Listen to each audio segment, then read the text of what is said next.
welcome back to another episode of the Whole Brother Mission podcast. Today, we're talking about politics. As I know this is a hot topic, I have some friends on that I think will bring a helpful perspective to this, specifically from the conservative perspective. Now, I know a lot of people assume just because black people are a large voting bloc for Democrats, that all black people are Democratic. But there are a lot of black people that do vote Republican and that are conservative. And I would argue that black people tend to lean more conservative often than not as far as their personal views on things when you have those conversations. So we're going to work through some of that nuance today, talk about the Capitol riots, as well as the rise in black male support for Trump in this most recent election. So I have two people I think are best fit to have this conversation. I'm going to have them introduce themselves. First, we have Felecia Killings. Felecia, welcome. Thank you so much for having me. I appreciate the platform.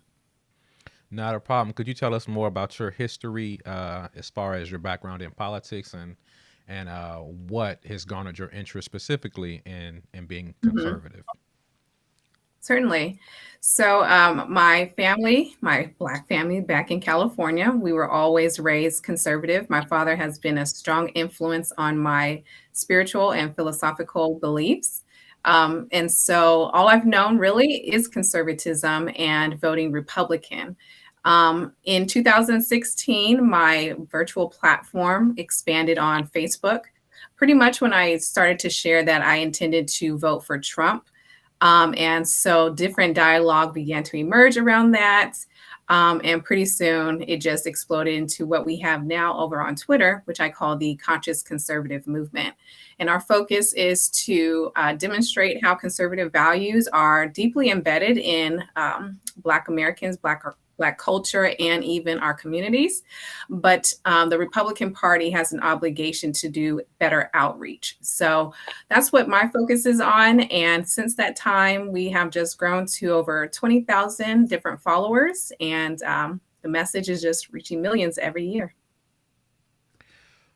Perfect. I appreciate that. Thank you for that background. And second, we have a friend of mine, Shermichael Singleton. You may have heard about him, about his stint with the Trump administration, but I'll have him share more about that. Shermichael, welcome.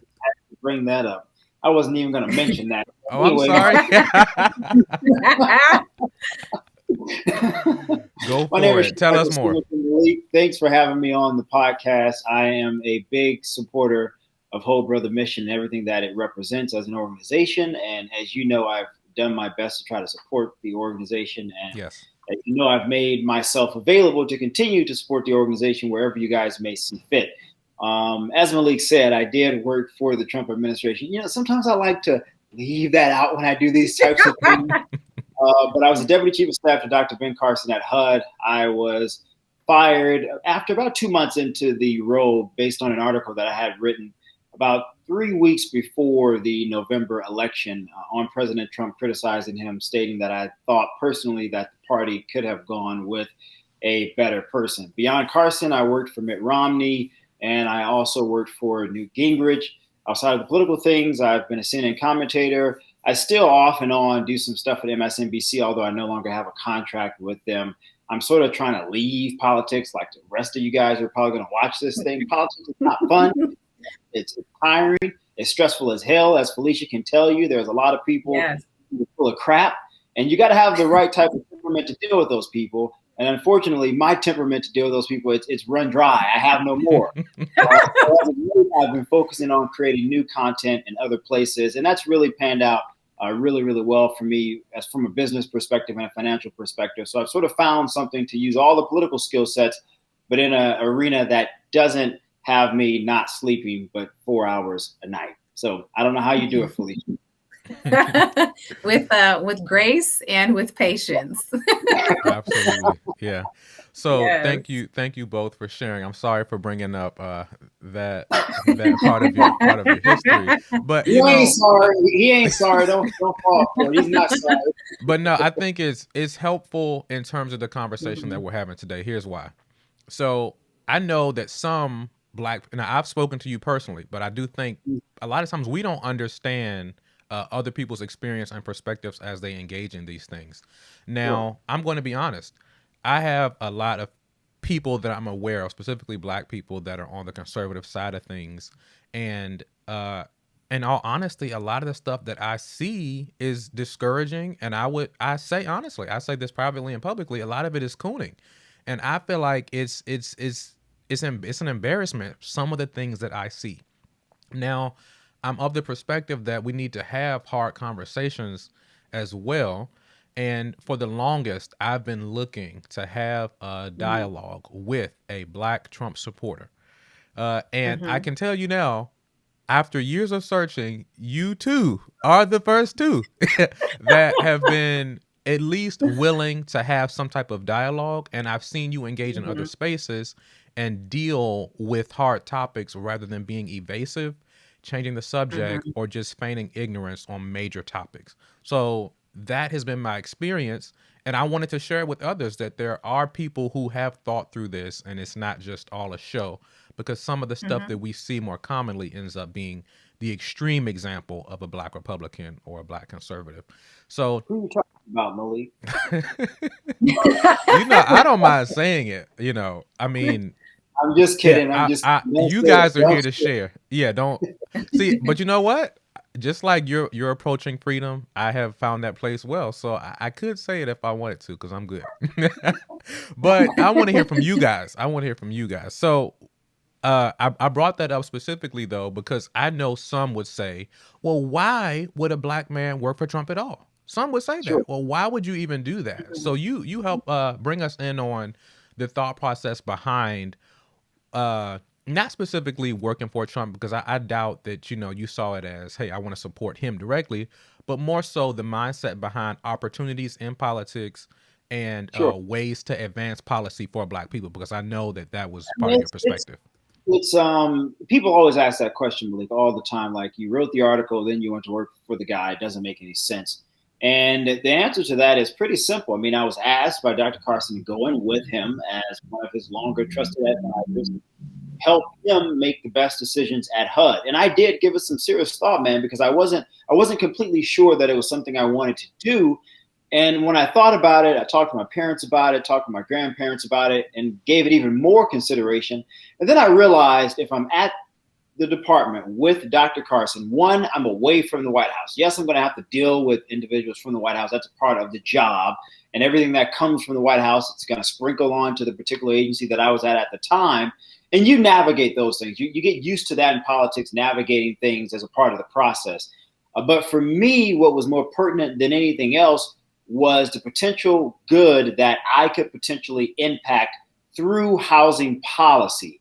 And when you think about wealth creation in this country, one of the disadvantages that African Americans have when compared to white Americans is we don't own our homes, man. And when we do have homes that are owned in the family, when someone passes, like a grandmother or a grandfather, we typically sell them off very quickly. So you have those two things as a sort of a quagmire, if you will. And then you follow it up with single mothers who rely on Section 8 vouchers. And there's a lot of impeccable data on how you can utilize vouchers in a very, very net positive way that would be very fundamentally positive for the child as far as educational advancement and eventually work and financial advancement. So it was all of those different variables, Malik, that I took into consideration from a policy perspective. And I was like, you know what? Yeah, Trump, Trump is Trump. Trump has his issues, whatever. Yeah, some people are going to criticize me for working for him, but there is a far bigger picture here that I am looking at. And that was the potential good that I could do at the agency by helping advise the secretary on the best policies to make as far as housing regulations and how those regulations impact people, generally speaking, but more specifically African American people. Thank you for sharing that. I think that's a helpful perspective, and it was helpful for me to see it too, that it's not always the extreme examples as we mentioned, but Mm-hmm. sometimes it's a strategy thing. And sometimes people recognize I can do some good here if we can silence some of the foolishness and the noise. So Felecia as well, could you speak to the conscious conservative movement, but also your engagement on the right side of things as far as Mm-hmm. you're seeing the ability to push forward progress specifically for black people? Certainly. Before I jump into that one, you'll probably have to remind me of the question, but I wanted to get back to the question you asked about how can Black Hmm. Americans also be a Trump supporter. My background actually comes from the evangelical space as well. So for those who are not familiar, these are individuals, the evangelicals make up like it's primarily white. And so we have a few individuals there who are Black. So in our space, it's very normal for evangelical prophets to come in and say the Republican candidate for this year is the one that God has chosen. And this has been actually the history over the last, oh my gosh, 3, 4 decades. So this is the upbringing that some of us who have been in this space are acclimated to. So for me, voting for Trump just seemed a natural thing to do. Now, having said that, I'm still very much so the type of person who will say, if you do not do what I voted for you to do, I'm going to rain down fire on your head. Like that's just what I'm going to do. So what folks have seen over in Twitter or even when I was on Facebook a lot is a lot of criticism, is a lot of, pushback because my focus is really on the messaging. How is this message actually going to resonate with Black voters who are conservative in their values, but who are not voting for conservative politics that would actually be influential for their economics? And so my focus again has been more so on the outreach, more so on the messaging. And for that reason, because a lot of conservatives who are used to, as you talked about, the buffoonery, they're used to that kind of messaging. It was difficult for them to receive something that was more so empowering, something that was more so about being pro Black history or being pro Black anything, because if you saw us 2 years ago, I mean, it was hell. I was getting beat up on Twitter a lot because I was just saying something else can be done in order to make the conservative tent expand and be more attractive because we have to grow. If we don't grow, then Republicans will just continue to lose left and right. So that has been my avenue. Now, if you can, just kindly remind me of the last question you just asked. But I did want to get that other Right. question answered. No, I completely understand. So my second question, the one directed to you, was more so bringing us in on the conscious conservative movement, but also specifically as it relates to the right side of things, of politics, Mhm, what you were able to see as things you can do to progress life and the mhm, experience of Black people by engaging mhm. on the right side of things. Excellent. So, our focus within the conscious conservative movement as it pertains to Black voters is to push what I call dual domination. So, we all know that Black Americans vote Democrat at least 90%, and then the other 10% we'll just say are Republicans. The idea is that Black Americans should always have political options, whether there is a Republican in office or a Democrat in office. They should always know that their rights are going to be protected, that they are not going to be infringed. They should have and exercise political power. Well, in order for that to happen, and this is a message that has actually resonated with other Black voters in my Twitter class. In order for that to happen, the right has to become more accepting and appealing in their message, in their policies, dot, dot, dot. And so that's what we are working on when it comes to the conscious conservative movement. We've started a media network where we have different content creators who are sharing stories or lessons or teachings that come from this authentic history. So, as you spoke about earlier about the nuance, that's what we bring to the conservative movement. Typically, you'll see the dimwits on the platform saying dumb things like, Black people are slaves on a Democrat plantation. Well, they're a dimwit. So we come at them with some hard truths. We talk to them about spiritual laws and this, that, and the other. And in doing so, what we're trying to do is break down these racial barriers that are very prominent. They're very strong on the right. And in order for them to come down, it does require a great deal of teaching, a great deal of patience, but Hmm. it is working. So I can attest to that. Definitely. So here's the next thing I want to bring up, and I know it's a hard question to answer because it makes it feel as if though the weight of all the foolishness is on you, but it's just a Yeah. real thing that people are thinking through. Is okay as a black person. I doubt you two are the ones that would say, if I say to you, well, how do you support someone who's racist or who seems racist or whatever the case may be? I doubt you guys will be the type to say, what are you talking about? And because that's in Yes. my experience, a lot of black conservatives, when you bring up racism and the fact that people view Trump and others in his administration that way, they're confounded. What are you talking about? What racism? Why are you saying that? Who? So from your perspective, in terms of strategy and accomplishing things for black people, how do you reconcile some of the racist rhetoric and actions that we've seen from the previous administration and still voting or working on that side of politics? Whoever wants to take it first. I Okay. mean, look, I will let people make whatever determination they want to make about President Trump and the people who work for them on their own. I think that your listeners and viewers are smart enough to make that discernment. But with that said, Malik, what we cannot afford, and I always try to get African Americans to understand this when I say, well, we shouldn't work with Republicans. We, as a marginalized group of people, we're behind every single demographic group according to every data metric for the most part, including Hispanics, who are now the majority, including Asian Americans, who are now the fastest growing minority group. We can't afford to say, because we do not like the words, the language, and perhaps even some of the policies that are coming from a particular party, that we're going to completely disengage. Malik, I've told you this before. If that was the case, there would be no civil rights. I mean, seriously, there would be no civil rights if black people say, you know what, Lyndon B. Johnson uses the N words too much. The guy's too much of a racist. White people who work for him are racist. I mean, they were using horrible language. This stuff is on audio. We would not have made any strides whatsoever as a community of people if we had that mentality. But the thought process behind those civil rights leaders was simply, we cannot afford to wait on the government. We cannot afford to wait on another racial group to help us progress. We have to do it ourselves. And in the process of doing that, that is going to mean we're going to have to work with the very people who likely do not like us. And when you have that type of strategic mindset, it's not that you look past things that may bother you. It's not that you look past things that are downright dehumanizing and despicable. It is that I recognize them, but in spite of those things, there is something bigger here that I'm trying to accomplish and achieve. Therefore, I am going to have to play ball with these people, because Malik, if you don't play ball, then you're sitting at the court side. And if you're sitting by the court side, you're not winning anything, man. You're not progressing. You're not getting that necessary experience to help generations down the line figure out how to better navigate things so that they're better off than you.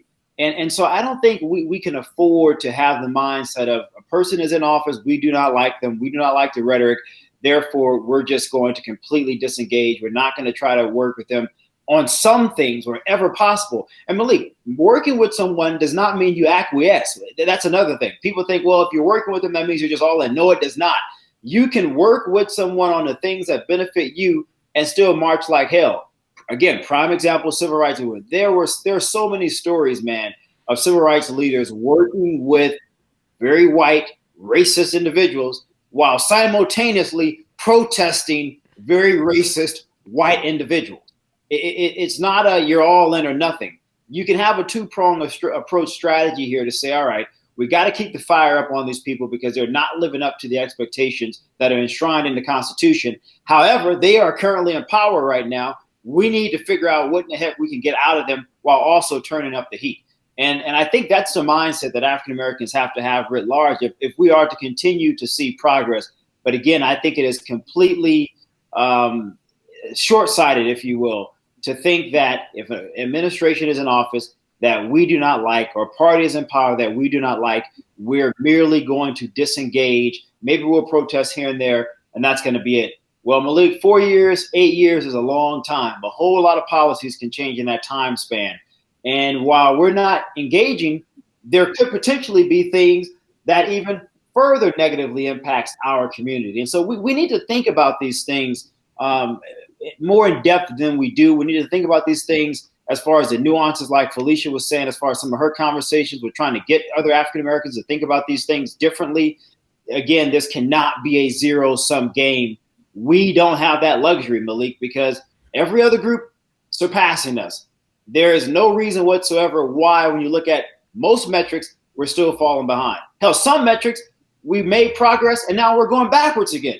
So you think about all these different dynamics, and it's like you guys want to fight about, well, we don't like them, we don't like that party, so we're not going to try to have conversations and debate with them. All we're going to do is protest. Yes, protest. Yes, raise your voice. Yes, boycott. Do all of those things.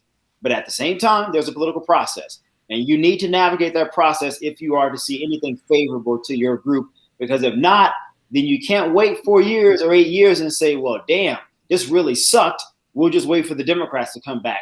Some things could be so negative, right, as far as the impact that they could have on our community. Waiting 4 years, waiting 8 years may not be enough. And yeah, there are some African Americans who are middle class, who are wealthy, who will always be okay. But there's a vast majority who are not in those classes, and they will not be okay. And waiting nearly 10 years potentially could have a lot of negative impacts on those people, man, that could take generations to potentially change. And so the mindset for us as a group of people, we have to not be so emotional. And I hate to say this because I don't want this to come off the wrong way, but we need to be more calculating and strategic in the way we approach and assess politics in this country, because if we are not, we're going to continue to lose.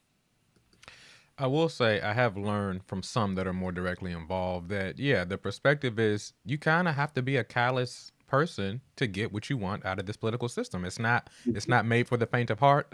It's not made for those that are sensitive. It's just getting in to get what you want out of it, because everyone's coming into it with their end and their a means to their end, so to speak. Felecia, did he hit all the major keys, or do you have anything you'd like to add to that?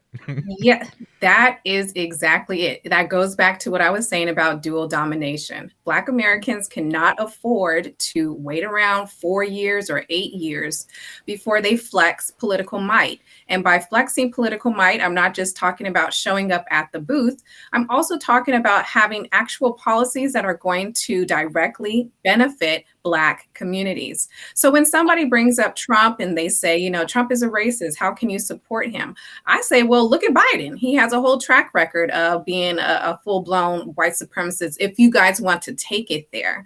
But even still, I don't try to persuade other folks to say, no, Trump's really not racist. I really don't care. I can't persuade somebody else to think a certain way about Trump if they don't want to. That's not my mission. I'm just trying to show how politics is like business. And you can't just disassociate from the whole political structure simply because you don't like Trump or you don't like Republicans. Well, how about supporting the Black voices on the right who know how to deal with somebody like Trump? Why not connect with them? Why not support them? Why not support these movements over here that are doing it the authentic way, so that when a Republican is in office, we can be the ones responsible to be the mediator or the negotiator or whatever it is that you want to call it. And then when it flips and there's a Democrat in office, I should be able to know exactly who to contact at the White House to say, guess what? Black communities are suffering from X, Y, and Z over here. Who do I talk to? So that's what I mean by dual domination. I should be able to know who to access on the Democrat side if it has something to do with the Black agenda. In like manner, Black voters should know, okay, I'm going to contact those within the conscious conservative movement because I know they have access and we can start to get more things done. That is what I mean by that dual domination. So at bare minimum, if somebody is Black and they say, I can't vote for Republicans because they're racist or because of Trump, well, okay, fine. We will do the work up here, but you're going to have to support us, support the authentic voices. And over time, I hope to see, at least in my lifetime, at least 50% voting Republican, 50% voting Democrat, just so we can have a real balance of power. And as Shermichael was mentioning, we're not waiting 4 years or 8 years just because a Republican is in office. Felecia, you mentioned evangelicals. Before Yes. working with the Whole Brother Mission, I did work in the university space at white evangelical schools. I was the diversity guy. Mhm. So I Okay. had to deal with white Yes. evangelicals as it relates to race relations. Very frustrating experience. 0 out of 10. Wouldn't Yes. recommend. But I will say this. Uh, One thing that I noticed is, well, I'll say this. I appreciate you guys presenting the perspective of engaging on both sides so that black people have leverage. You're not going to the Yes. extreme of just saying, well, get off the Democratic plantation and just come all over to the right side and then we'll be good.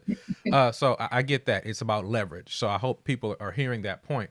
But another aspect that I think is important, because I do think that as much as Shermichael said, you got to take your emotions out of politics, black people are emotional. So, that's a hard thing to do sometimes. And here's an example of how I think we may not be seeing some of the how the emotional aspect can play a part into what we see practically. So, in those evangelical spaces, black people that are knowledgeable of history, that speak about black empowerment and us specifically, and not just uh, race neutral things, but specifically talking about our experience just as much as other people talk about the American experience when they actually mean white people. Uh, Evangelicals don't prioritize black voices like that. They platform black voices that a rising tide lifts all boats. Black people need to pull themselves up by their bootstraps. You think about a Clarence Thomas, or you think about people who tend to have what is considered a minority perspective as it relates to black people. And my concern on the conservative side of things is I understand the work that you two have done, but I mentioned this to you earlier, Felecia. What I've noticed is in conservative politics, the black voices that get platformed, you can speak of Tim Scott, I don't see them speaking up for black people. It almost seems as if uh, part of the vetting to rise to prominence within conservative politics for a black person is to shed yourself of your blackness.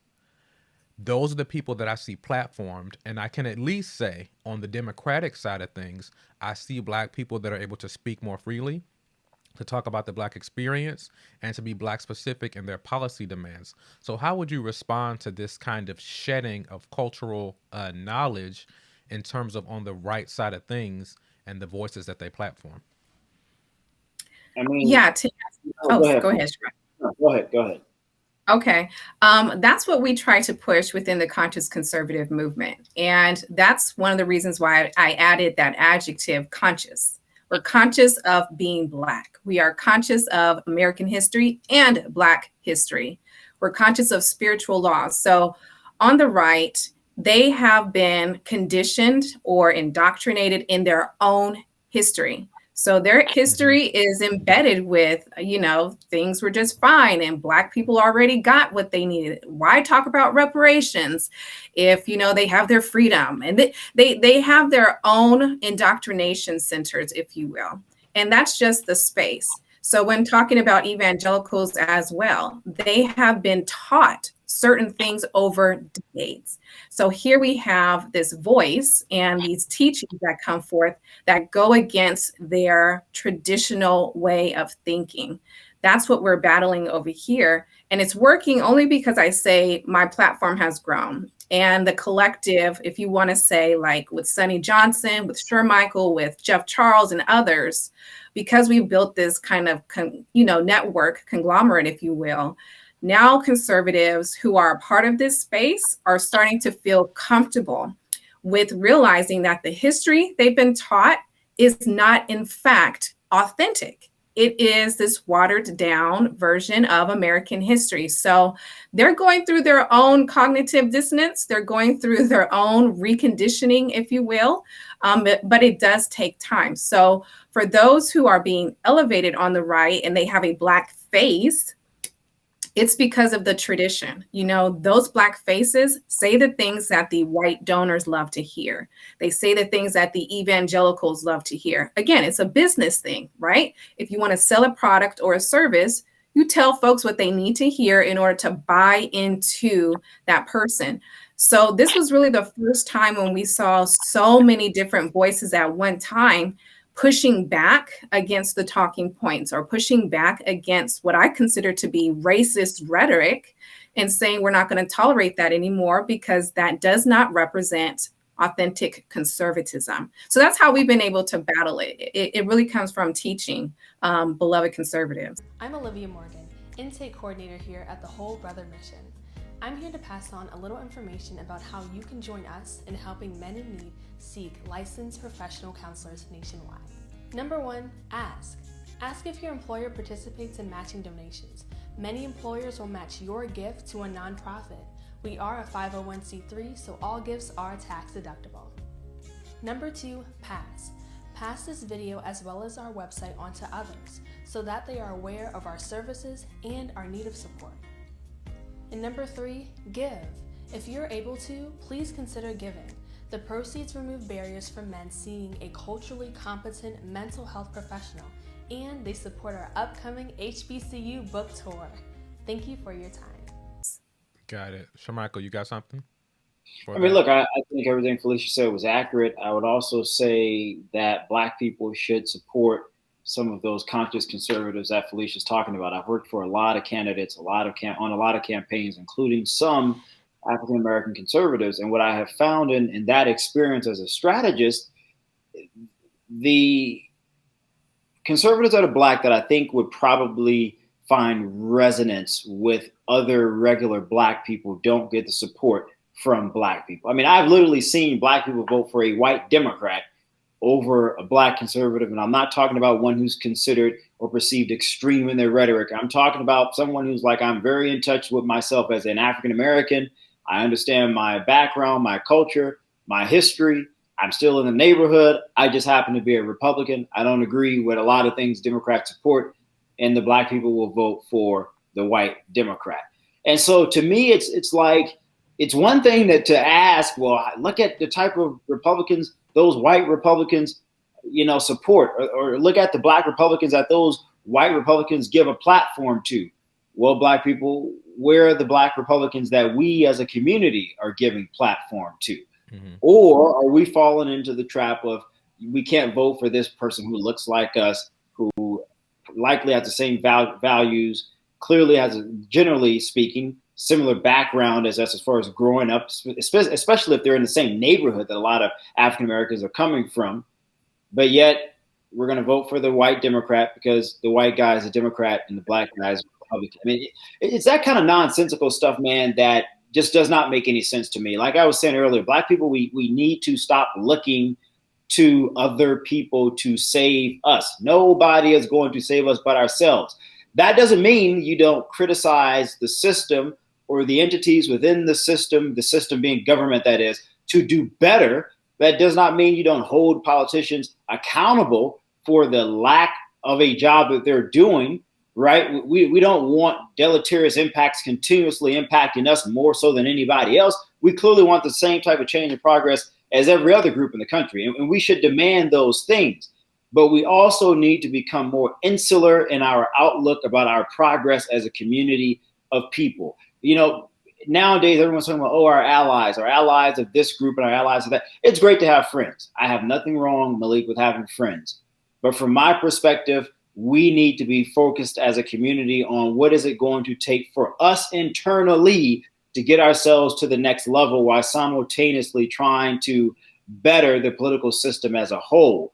And you do that while not relying, again, on other people. Like you see a lot of these movements. I'll give you a prime example, and then I'll let you go to the next thing. We can look at shooting, for example, right? That was Black on Black crime. A lot of Republicans bring this up, but a lot of Black women for decades, Malik, have been talking about violence in our communities. Even a lot of Black fathers have talked about how do we better violence in our community. If you go all the way back, I think about 100 years now, even W.B. Du Bois talked about violence. Literally, there are writings of him writing about violence within our community. So this isn't a new phenomenon. And yet now today it's been co-opted by white people. And now it's a priority. Now it's a cultural pandemic.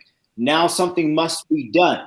And I'm using that as an example to showcase and highlight why We need to deal with our problems ourselves. We don't need to go looking to other people to fix them. We have the intelligence, we have the financial resources. If we pull all of our money together, we're going to have to make sacrifices. We are going to have to be disciplined as heck. It will not happen overnight. That means we're going to have to drastically change the way we do a whole lot of things in order to see the progress that I believe could come from that type of insular look within the community. But the question is, are we disciplined enough to even do that? And I don't think we are. So before I can even get into, well, look at what white Republicans are doing and look at the black people they're elevating, my question to black people is simply this: who in the heck are you elevating? Not every black conservative is a quote unquote extreme voice. There are a ton of them, Felecia just talked about it, who understand where they come from. We'll never forget who they are. But again, so many of us would rather go with the white Democrat, if that is an option, over the black Republican. So, I can't even talk about what the hell white Republicans are doing, because look at what we're doing. I mean, we got to start with ourselves first. Mm-hmm. Understood. So we're running short on time, but I do want to hit on two things before we head out. So Felecia, I'll allow you to go first. Two things: thoughts on the Capitol riots, and second thing, what should black people be doing under a Biden-Harris administration? Those two things. Go for it. You first, Felecia. Okay. First of all, the Capitol riots were a disgrace. I remember watching it and thinking to myself, what the heck is going on here?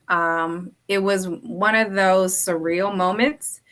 It's kind of like watching 9/11 and you think you're in a movie or something. That's kind of how I felt watching the Capitol riots.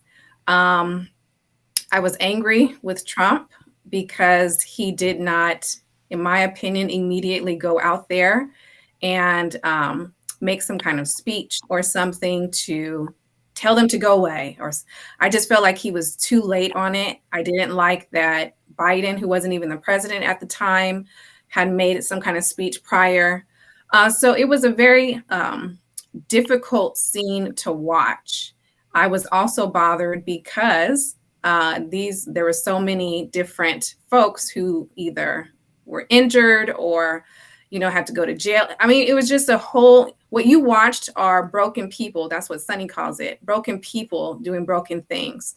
Mm-hmm. And we have a lot of brokenness on the right. You have so many of them who believe the entire election system was they feel bamboozled. So there's that carnage on the right as of right now. So we have to deal with that. But those were my thoughts. I was completely baffled by it. To answer your second question, Black voters must hold the Biden-Harris administration accountable with the same fire and the same zeal that we held Trump's feet to the fire. Black voters have to do the same thing. And one of my criticism, right when Biden got into office was, Black voters, where's your voice? Why aren't you checking him as it relates to that Black agenda? I mean, everybody else, they're getting their voices heard. Everybody else is, illegals are getting this and da. So where is the Black voice in order to hold the feet to the fire? And even now, it's still very minimal. I see a couple of voices who voted for Biden and Harris. They're trying to speak up, but I'm just like, it can't be just two people. It has to be a collective voice. So for me, on my end, what I'm trying to do is move more so into teaching more about dual domination. What does it look like to hold a politician's foot to the fire, as opposed to just voting for them and then saying, well, if they don't do the job, then I won't vote for them 4 years later. No, every day they need to know that you are around. Every day they need to hear your voice. And if they know that, okay, we'll come to your community right before election and then not see you or say anything to you later. Okay, well, now they're pimping your vote. And I have a problem with that. I find it to be disrespectful. So my advice to Black voters is, if he told you that he has a whole agenda, you need to be on him every day. You need to find that access point and you need to get your voice heard directly. So until I see that happening, I'll probably continue to make jokes about Biden on Twitter. Absolutely. I've seen the jokes. It's good quality content. Thank you. Shermichael, thoughts on the Capitol riots and what Yep. should Black people be doing I, under a Biden-Harris administration? yeah, no, I'll be really quick here. Look, I think what happened at the Capitol was, as Felecia said, it was atrocious. It shouldn't have occurred. I was there. I was actually covering that for content that I create. And there were people there who clearly did not go into the Capitol, who clearly did not destroy things. And I think we need to always make that degree of separation. We don't do that enough. We just say, oh, those people, and we lump everybody together. We got to really stop doing that. It's just not even logical. But those who did commit those acts of violence, rather, should be arrested. Every last one of them should be arrested and prosecuted to the fullest extent of the law. Case closed. As it pertains to Biden, look, back to what I was saying, man. We need to stop looking to these people like they're some white hope, like the white savior. I hope Biden does well. He's the president. I want him to do well. I would like Kamala Harris as a vice president to do well. I don't have a lot of trust and faith in either of them. I think at best, if you're looking for quote unquote normalcy, maybe you're probably going to see that with Biden, because just the way President Trump governed and the way Biden governs is just drastically different. And I think we can all acknowledge that. But with that said, do I expect a whole lot? I'm not necessarily sure. I've listened to certain things that have come from this administration. I look at some of the potential policy agendas yet to come, and I see this as another crumbs from the table. And again, I say to Black people, at what point do you get sick of this? At what point do you say we're not going to continue to overwhelmingly support a party merely because we don't like the other party and we're okay with the crumbs? We're okay with Biden appointing or selecting, rather, a woman of African descent to be his running mate. We're okay with Biden selecting a few Black people to be in his cabinet position. That's good enough for us. That ain't good enough for me. I need to see some real results. Let me see an increase in Black housing and home ownership, then I'm happy. Let me see an increase in Black wealth, then I'll be happy. Let me see an increase in better transportation in Black neighborhoods, then I'm happy. Until I see any of those things, I could care less who Biden appoints as far as appointees in his administration. I could care less about him appointing Kamala Harris, again, a woman of African descent, her father being Jamaican, that is, to be his running mate. Those things are all meaningless if there are no quantifiable, measurable movements in the things that really matter the most to us: health, education, wealth. If those things don't change drastically, then what in the hell did Black people vote for Joe Biden for? I mean, seriously, what was the point if there is no quantifiable movement in any of the considerable categories that we're still lagging in, Malik? When you compare us to every other group, man, even Hispanics. I was just reading a study a couple months ago. I think it was from the Brookings Institute or one of the think tanks. Even Hispanics are now surpassing Black people as far as college education. I mean, how in the hell is that even possible, man? Seriously, how is that possible? So Black people need to wake the heck up and get over this kumbaya thing, if that is what some are feeling, and say, no, we have to continue to hold Biden and Democrats accountable. We have to hold their feet to the fire, because we cannot continue to be left behind. But again, it's not enough to just hold those people accountable. We have to hold ourselves accountable. And that goes back to what I said again about being insular, looking internally at our own problems and figuring out what we need to do, not anybody else, we need to do to better things for ourselves. You cannot expect somebody else to treat you better than you treat yourself. And I think Malcolm X spoke eloquently about this. Even when Malcolm X came back from Mecca and decided, you know what, maybe we should befriend white people, and maybe there is some level of allyship that may be potentially beneficial. One thing that didn't change from all of the various stages of him, at least three main ones, if you will, was the fact that Black people have to look internally, see what our problems are, and then figure out how do we change them. And I don't think we're doing that enough. So you guys may have today converted some people to conservatism. You just may have. So I'm going to say that last speech Shermichael gave sounded like the precursor to a Singleton killings or killing Singleton campaign in the future. That's what it felt like, to be honest with you. Under what party? I don't know. Under what party? I don't know. But I felt it. So for those that want to connect with you, Felecia, you go first. How can people follow up with you? Certainly. You can go to Twitter. I am at Coach Felecia. You can also go to the Conscious Conservative Media Network. You can become a member for free, thanks to our beloved sponsors. And there is where you can receive different content where we discuss more of what we talked about during this podcast. Shermichael. Follow me on Twitter, Shermichael_. I'm slowly getting away from this political stuff. So Felicia's probably a better person to follow if you are really wanting to gain that political knowledge. I still do my writing. I still comment on some things here and there, but not the way I used to. So, follow me if you want the unabashed truth about politics, but seriously follow Felecia if you really want to get a better understanding of how we as a community of people can progress by embracing more of an independent political value system. And by that, I mean, you look at the system as a whole and say Democrat, Republican, we're not going all in for either side. We're going to be strategic. And that means we need some on this side and some on the other side. And Felecia is the person I would, tell everybody to follow that type of knowledge. Thank you. Thank you. Thank you both for joining me, and thank you for listening. This has been another episode of the Whole Brother Mission Podcast.